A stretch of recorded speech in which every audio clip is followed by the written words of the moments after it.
This Racing Life is back, and for the first time in the flat season this year, so are we in Newmarket.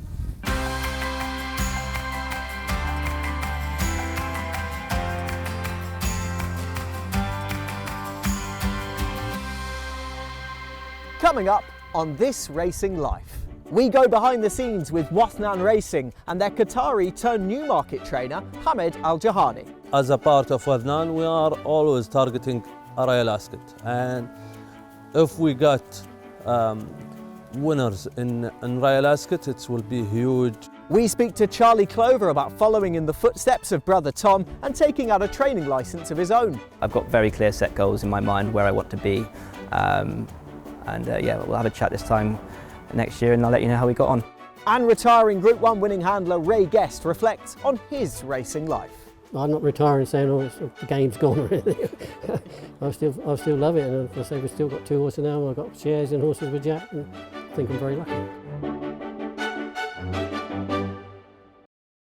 Few operations have achieved so much so quickly than Wathnan Racing. Now, big spending has led to big success and inevitably even bigger expectations. Last year, leading Qatari trainer Hamad Al Jehani made the move 3,000 miles from the beautiful climate in the Middle East to the great British weather. Now, I must admit, I'm beginning to question his sanity, but the results undoubtedly speak for themselves.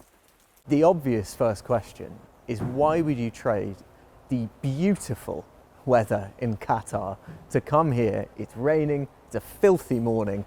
You must really, really want to be here. Yeah, it's amazing to be here again in this season in UK. Newmarket is a special place and for a horseman and for horses. It's the capital of horses in the world, I will say. Talk to me about your beginnings in racing. Were your family involved in the sport? Yeah, actually I was show jumper before. I will say start 2001, and then I joined that college in Qatar. And from there, when I finished that college, I started to train horses under my father as assistant. Then after 2 years, I got my training license in Qatar, and the first season was 2015, and from there we try to improve year by year till we arrive here. As a Qatari national, it must be a huge honour that the Emir, Sheikh Tamim bin Hamad Al Thani, is entrusting his faith in you as a private trainer in a completely different country.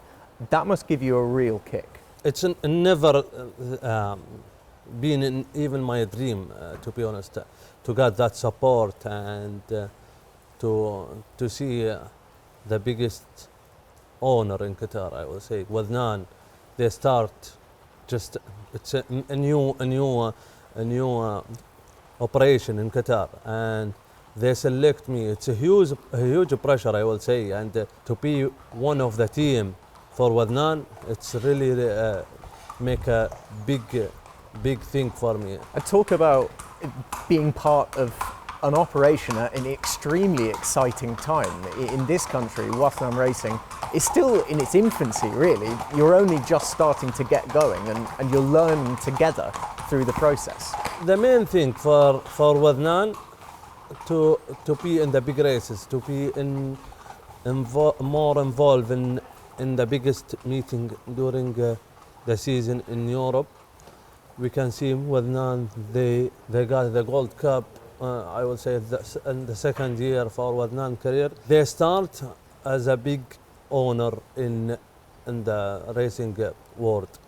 And to start with them from the beginning, it's something good, because it's also for me, it's to increase my experience, to grow up with them.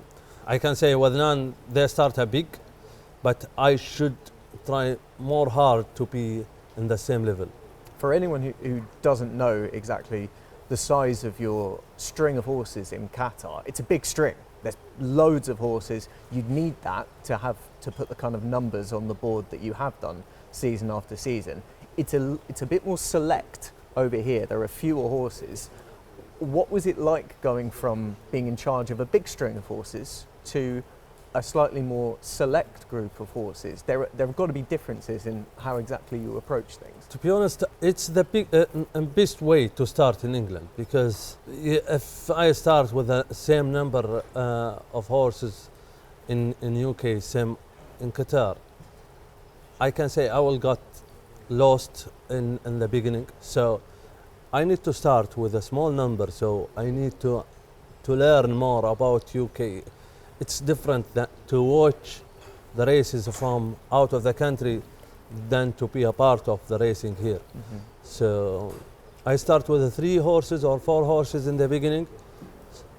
So day by day I learn, I see the different. I can select some races for my horses, different than last year. When I see in any kind of races, I try to be in, but I don't understand what's the difference between the 2 or 3 option of races. So it's different, and it's a game of number of horses here or anywhere in the world. But I prefer to start with a small number in the beginning in UK, and day by day increase the number of horses.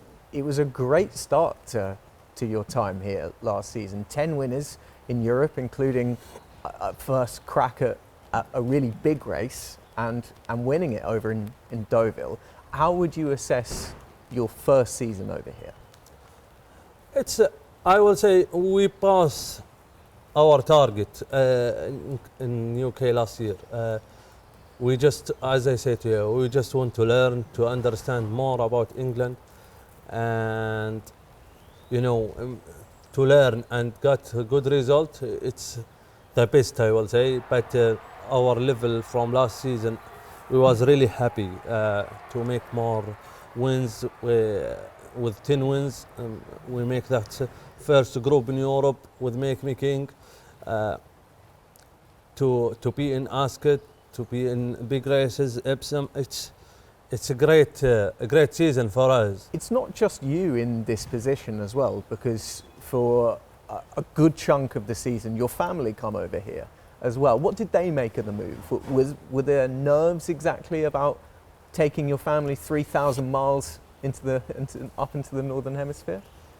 The good thing, I will say, they are exciting to have a good holiday with me after kids' school in Qatar, and yeah, I want to try to make them happy when they come here, and to take them around Newmarket and take them out of the town.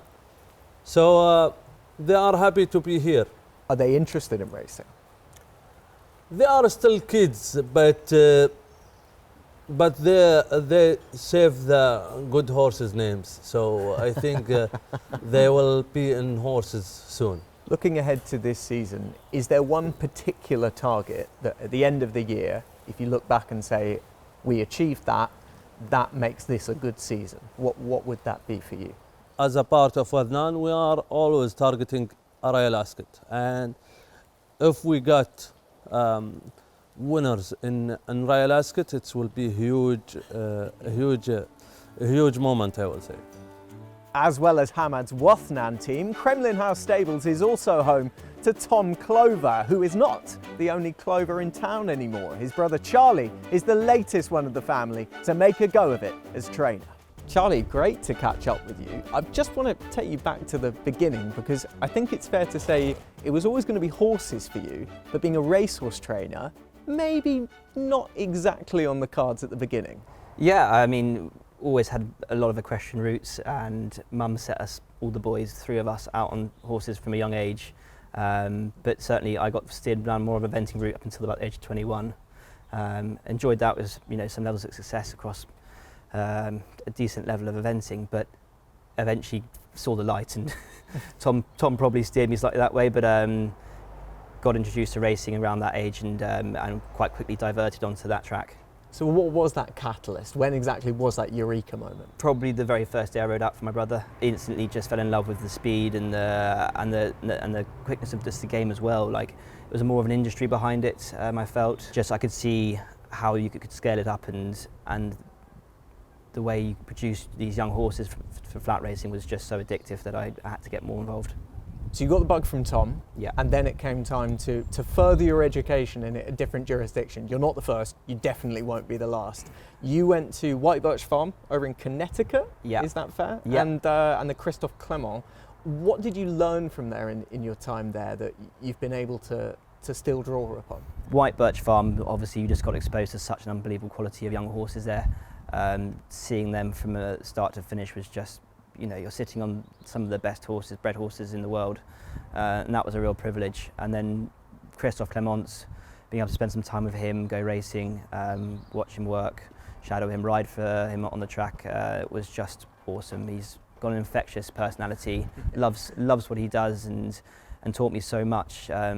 He's probably a main catalyst in my decision to go training. He just incredibly kind and an inspirational man. And more recently, you've spent a good stint of time with Kevin Philippard de Foy as well, where you were given a little bit more responsibility as well. That must have stoked the fire. Yeah, 100%. I was very lucky to work for Kevin. I think probably right place, right time. Came back from America. Kevin had done some time out there for Christophe as well, so there was a link there, and he happened to be getting a second yard as I came back from the States, and I managed to get a job there running his second yard just outside of town at Edgerton, where David Ellsworth used to be. Beautiful yard, slightly different way of training, on a wood chip canter there with access to the Cambridge Road. But the horses flew out of there, and we had a great deal of success. I was very lucky to run that facility. It's fair to say the crossbar's taken a rattling in your time so far. You've had so many hit the frame, it's just getting that breakthrough. Are you slightly tearing your hair out, or are you quite pragmatic about it? Results will come, I've just got to be patient. Certainly the latter, very pragmatic. I think my girlfriend might tell you differently, but I like to think I'm pretty pragmatic about it. I've been with horses all my life, and we're so acclimatised to, not disappointment, but the reality of the game and the way things can go. I find that when it rains it pours, and when the buses come they will come at once. So I'm hoping that we can carry on the way we're going. They look fantastic, they're healthy, they're well. On the whole, they're running great. We're not talking about well-beater horses in this yard at the moment. They've all got their limits, and we're trying to eke out every bit of potential possible. So I'm confident the penny will drop for them, and the winners will start coming. What are some of the challenges for a young trainer that we, the racing public, might not even consider when you're starting out it's essentially, well, not essentially, it is a business. It's a business, it's a racehorse operation. It's a lot to take on. What aren't we exactly seeing necessarily? I suppose it's the 360. When you apply for a job in a racing yard, you apply for a certain criteria, whether you're riding, work rider, yard staff, head of travelling, in the office. And I think the training aspect is just a bit of a learning curve in becoming accomplished in everything to do with the yard, whether you're driving the truck, doing the accounts, paying the wages, sweeping the yard, mucking out. You have to be confident in doing absolutely every aspect of the job for it to sort of work. And I suppose that's some of those aspects you just have to pick up along the way. This is your interview, but we can't really not touch on Tom. He's close by to you. He's obviously going to be some kind of influence into your training life. I asked him about you and what was the first thing that came to mind in terms of your professional outlook. He's a wonderful pair of hands, great at breaking in horses. Those are great things that you can provide as a service that other trainers might not be able to. Thank you, Tom. I'll take it. He's definitely said worse anyway.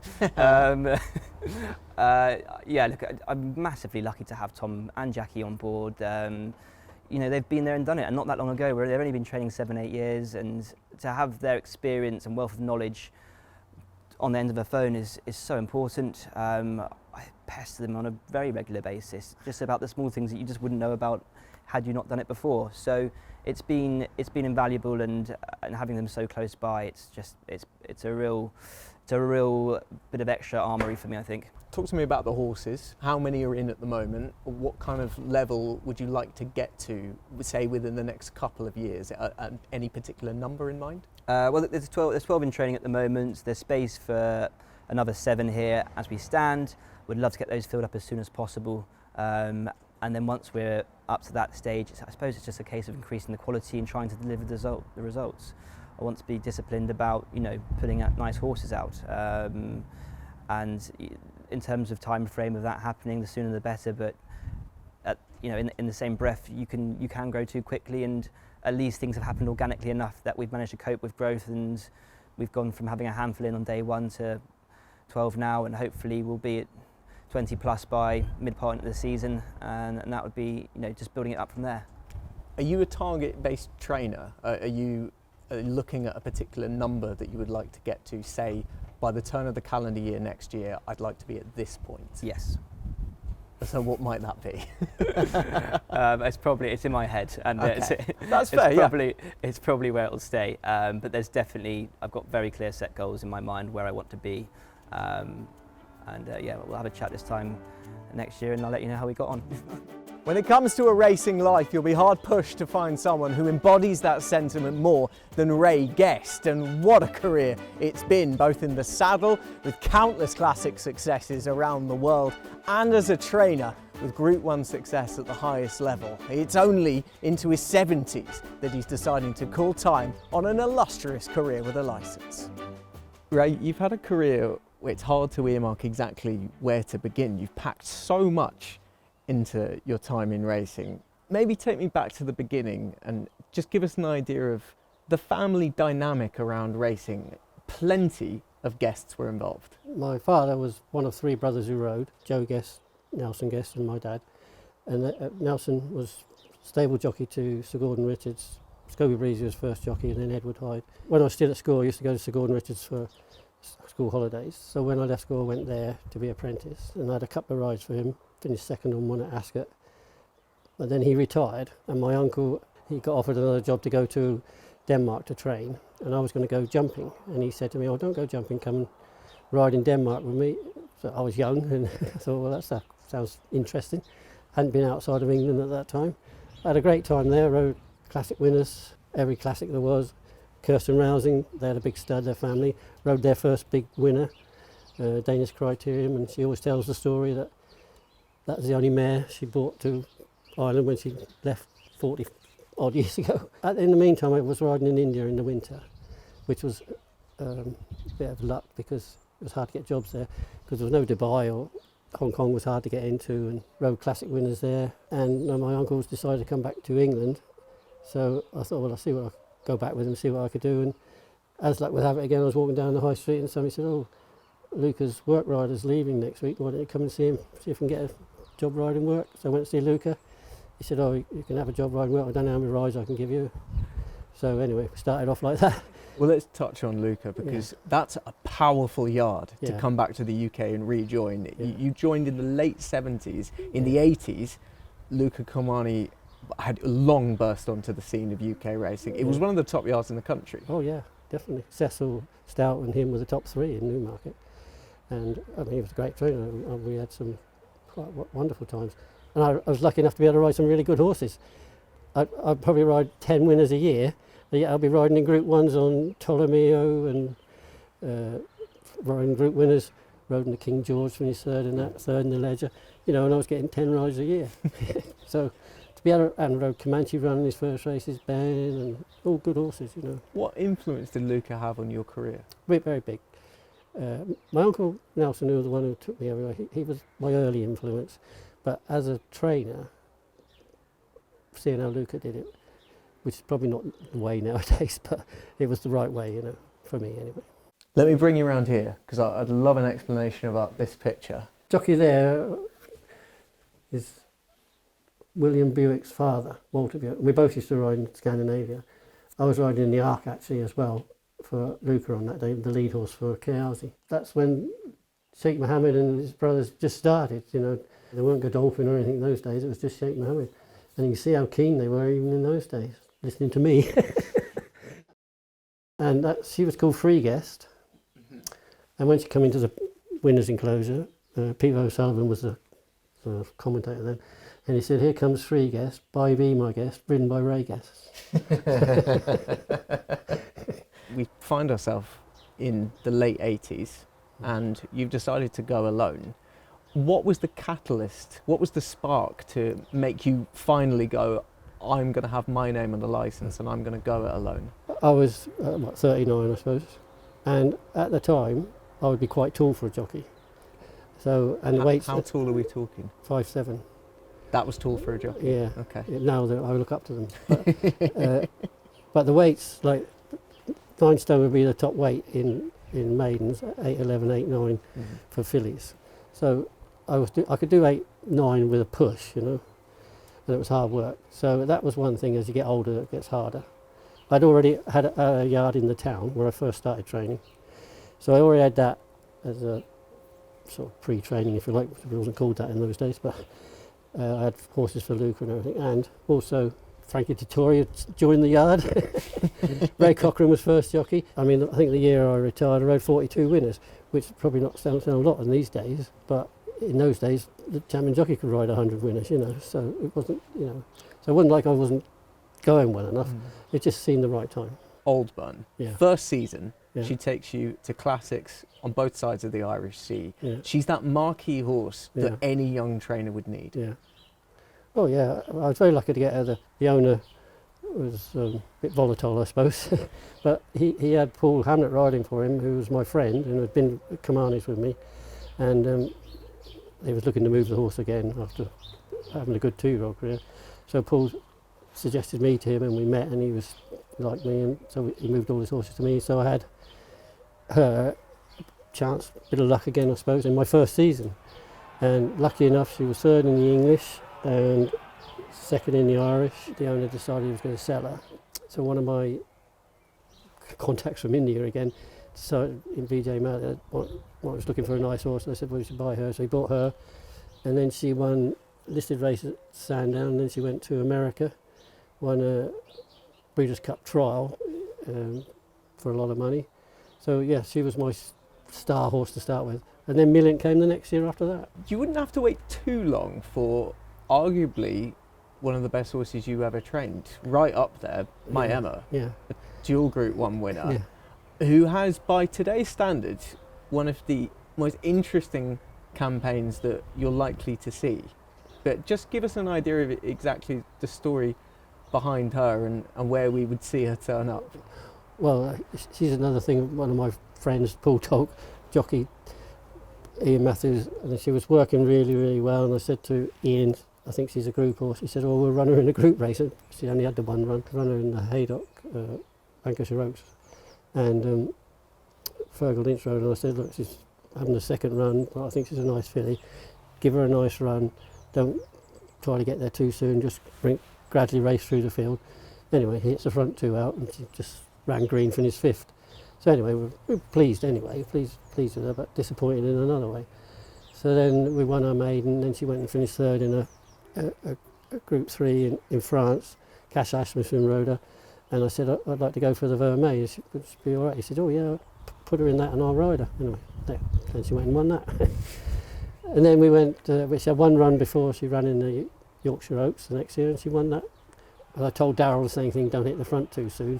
So I see him, well, you can see on the TV, he pulls her out 2 out and thinks, oh no, back up, and he went back in again. And she said she won by 7 lengths or something. But you can see him, and he went, oh no, back up, back in. Quite funny, really. Did she epitomise the trials and tribulations of racing before what happened to her preparation for the Prix de l'Arc de Triomphe? Yeah, I mean, that was a big shame. She was a handful, and she came out of her box and she just reared up and fell over on her bottom and got a big hematoma. And I didn't want to run her really, but the Arc is the Arc, and the owner was all keen. I was going to say, well, I wanted to wait for the Breeders' Cup because it would have all been gone by then. But we went there, and she still ran well, but she wasn't £10 worse than she should have been. When I first started getting into racing, there would be certain trainers that if you saw that they had a debut winner, given that their style of training, you could be pretty sure that there might be a serious horse, and Serious Attitude fell into that category. She bolted up at Windsor. Yeah. First up, David Probert actually claiming 5 on her, Yeah. and by the end of the season she was a Group 1 winner. Yeah. Well, yes, the owner, the owner and me, he liked to bet as well, and I've still got horses for him now. He's a wonderful chap, and so we worked her, and we knew she was good, and so he wanted to have a few quid on. So it was one of those median auctions at that time, and I think she had 7.12 or something silly like that. So, you know, we know it can go wrong. First time out, 2-year-old. Anyway, she was slowly away anyway that day. Anyway, she won very easy. So then we hummed and hawed what we were going to do with her next. And same thing, we thought she was good enough for a group race. So we went to the Dick Pool and she won that. So then it was a no-brainer to go for the... Well, it wasn't a no-brainer because she wasn't in the Cheveley Park.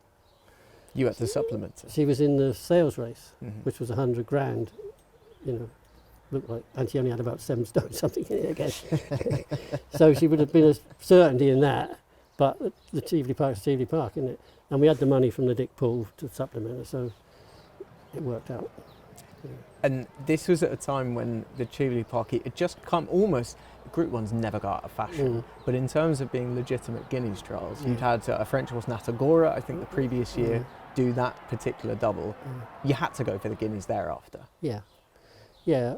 We thought she'd stay because she was very laid back at home, but actually in the Guineas she ran very free. So we trained her for it, and like a lot of horses don't stay the Guineas trip. She's run fresh and free, and so we dropped her back. She won the Summer Stakes. And the next year we got her trials and tribulations to get her, and she won another Group 1 in Canada, you know. And then Fasig Tipton asked us if we'd sell her there, and they pay us to go, pay the expenses, take us out for the Breeders' Cup, owner, me and my wife and everybody. So I thought, well, what we got to lose? So we went there and she made 1.8 million to the Japanese. So. And the crafty trainer had a share. Well, that made it all nicer, yes, yeah.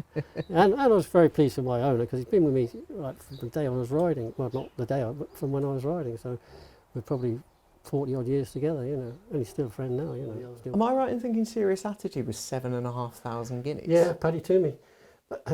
But before Paddy Toomey was Paddy Toomey, yeah, the well, trainer? yeah, well, he'd already, but it was a big concern anyway. He sold the mare very well on the back of that, so he did well out of it. Actually, he was supposed to be coming around to buy some of my tack today, but hasn't come yet. When exactly did the decision that you would eventually wind down and not look to renew your licence, when did that start to creep in? Was it a gradual process, or did it actually all happen quicker than you might have thought? As I say, I'm getting older, 74, so it was always sort of at the back of your mind, but I was enjoying it, and I still enjoy it, but circumstances again. Jack was renting a barn off me. He had barns all over Newmarket trying to, you know, keep going, and he was looking at yards, couldn't get anywhere, and so we had a chat one day, and I put the price. He said, all right, I'll see what I can do, and he said, organised it, and we got the deal done. So I don't move out till November, but he's got the whole yard now. So, well, I've got one barn for my few horses, so I'm just winding down till June when my licence finishes. There are very few people who are better placed to answer questions about the state of the game in comparison to when you were coming up. What does racing still do well, in your opinion, and what do you think it doesn't do well? Still the best horses are here, even though we haven't got the prize money, and we'll all complain about the prize money. And I don't think we're ever going to get any luck to change it. Ever since I've been training, everybody's been trying to get more money in the game, just to be fair to the owners and staff and trainers and jockeys. You know, I think there's a lot of money gets bypassed, what should come in to help the sport. But anyway, that's, everybody would say that, but you can't beat English racing. And I'm not retiring saying, oh, the game's gone or anything. I still love it, and as I say, we've still got 2 horses now. I've got shares in horses with Jack, and my wife's got some brood mares. I've got a brood mare. think I'm very lucky. A huge thanks to Ray as well as Charlie and Hamad. I wonder how we'll be assessing the latter two when they decide to call time on their careers. Join me next week for the latest edition of This Racing Live. I'll be back here in Newmarket. See you then.